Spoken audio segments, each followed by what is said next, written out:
I still believe in the saying of this old Frankfurt School fellow traveler, Marxist Walter Benjamin, who said that behind every rise of fascism there is a failed revolution.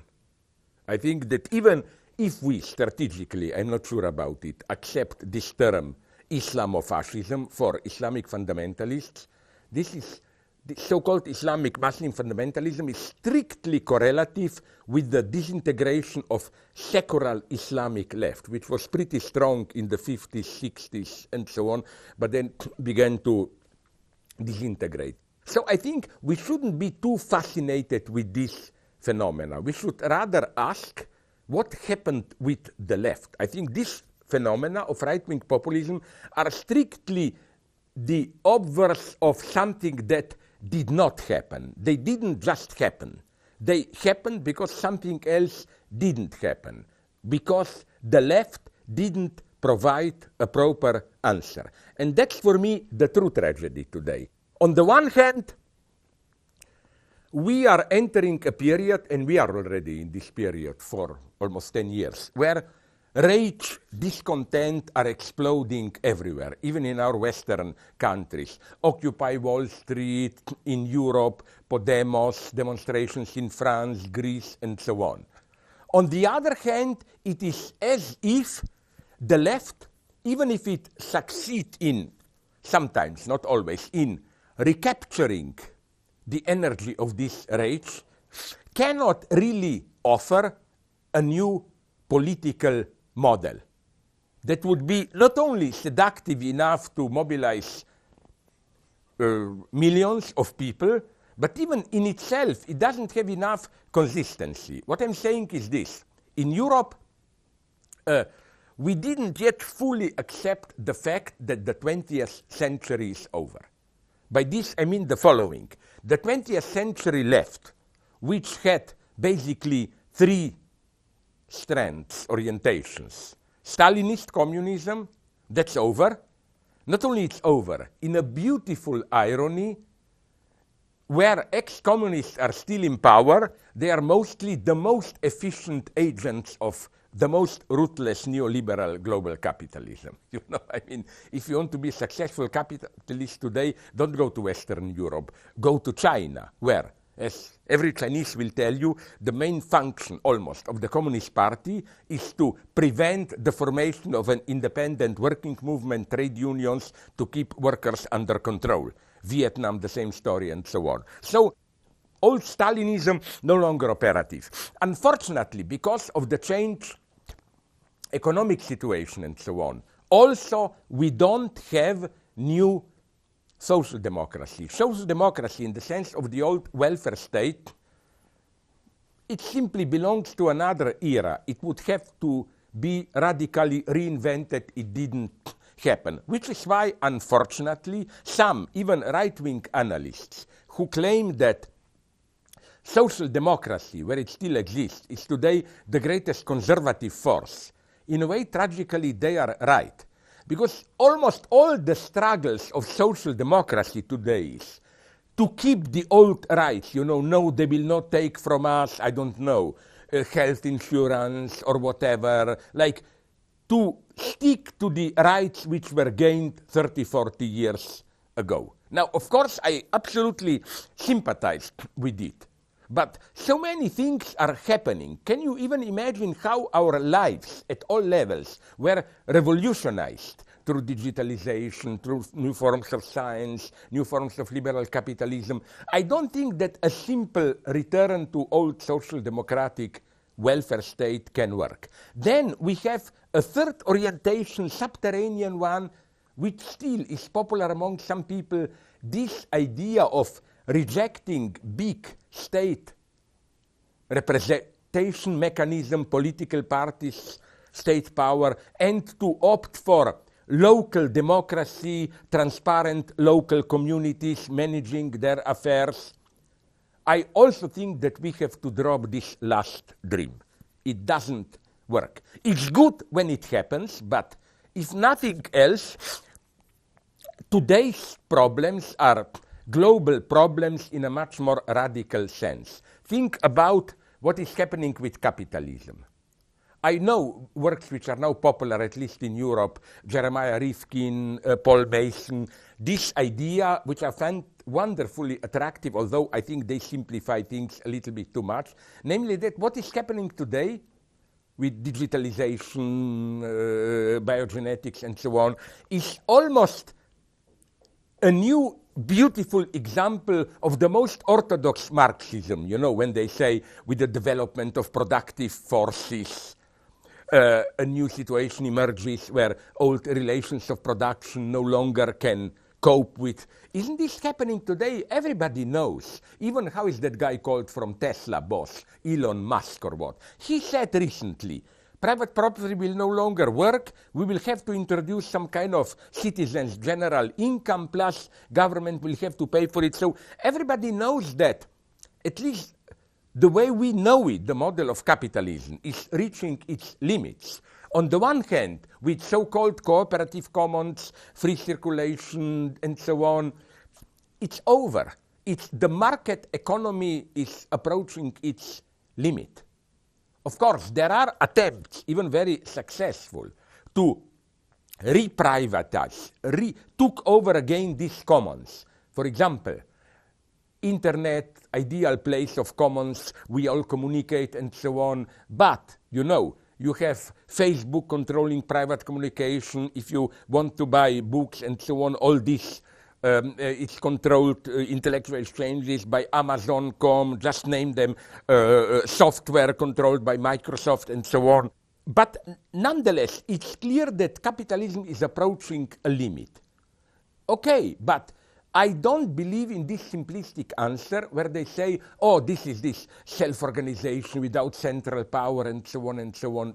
No, I think the big task today is precisely to reinvent large-scale, very strong social political agents, structures with strong authority. Just think, for example, about biogenetics. Tremendous things are happening today. We really are on the edge of creating a new man, like reconstructing through biogenetic interventions, our genetic and so on. Who will control this? Should this be privatized and so on? Intellectual property, everybody knows it's a mess. It's ridiculous how big companies try to control it. Ecology, it's no longer this individualist approach, which is very intelligently supported, I hope you noticed it, by big companies and state apparatuses.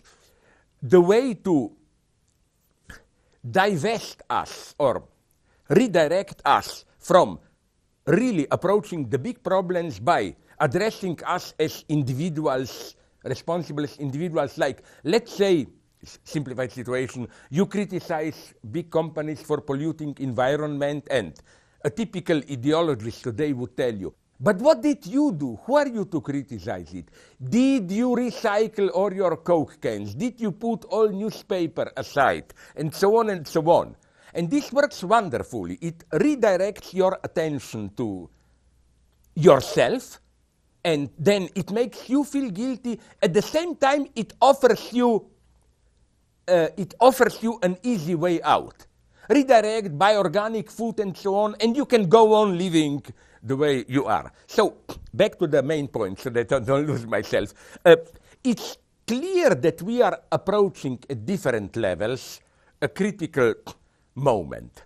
And, but the left, and this should be the natural terrain traditionally of the left was thriving in such critical moments. Now, let's be frank, it doesn't have a solution. Let me give you a metaphor that I always like to use for this. I hope our viewers have seen a movie, I think about 10 years ago it was popular, V for Vendetta. I will not go into the story. The point is that at the end, there is a revolution in England, some imagined England.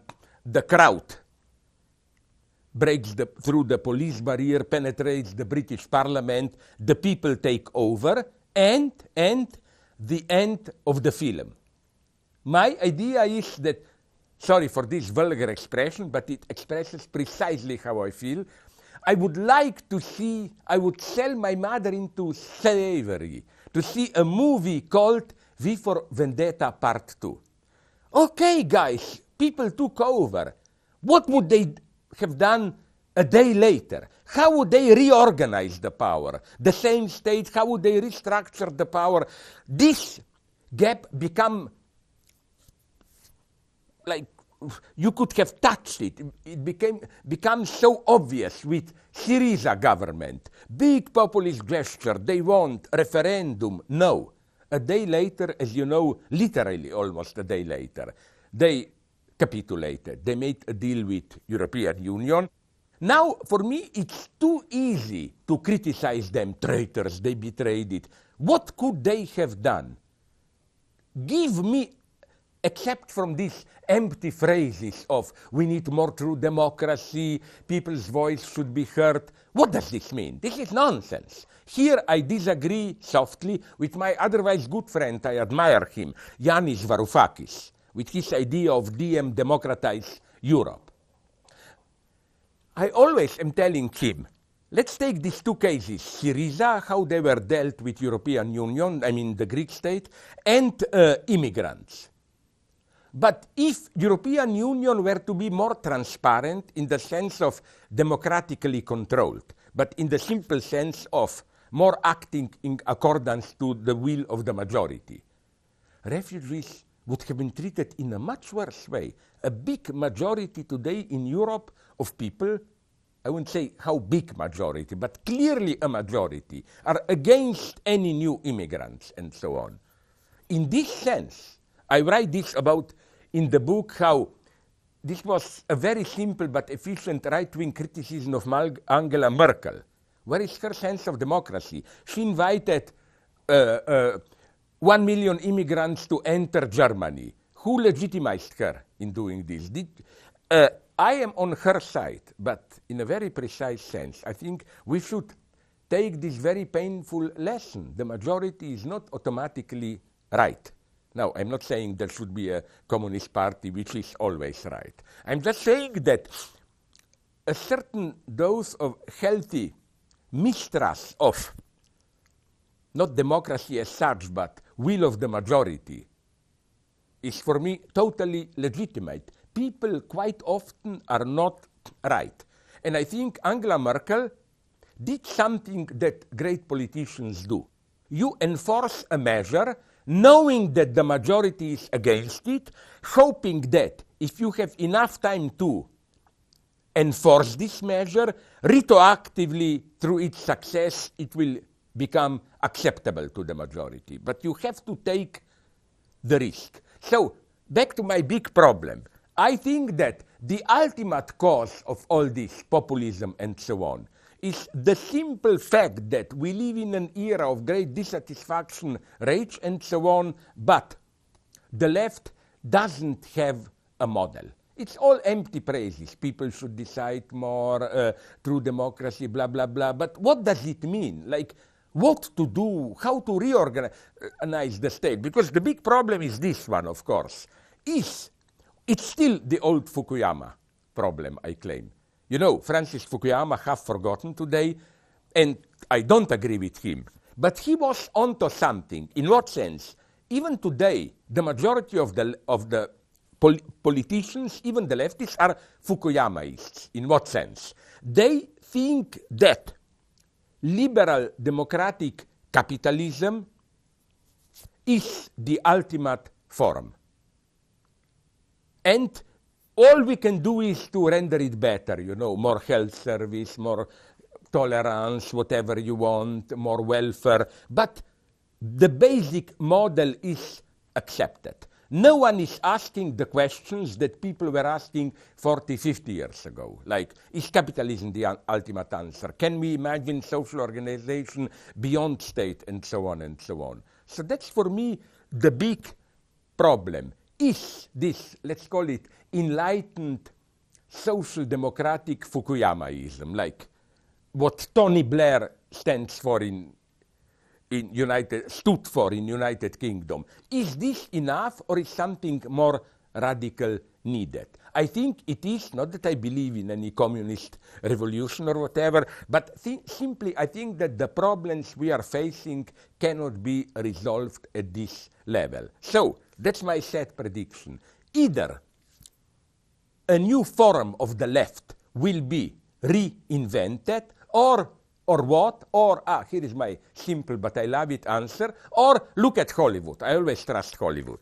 Hollywood is warning us all the time, Hunger Games, Elysium, and so on. That's the society we are approaching. 20% of people live in the privileged zone, the majority is out. That's the future.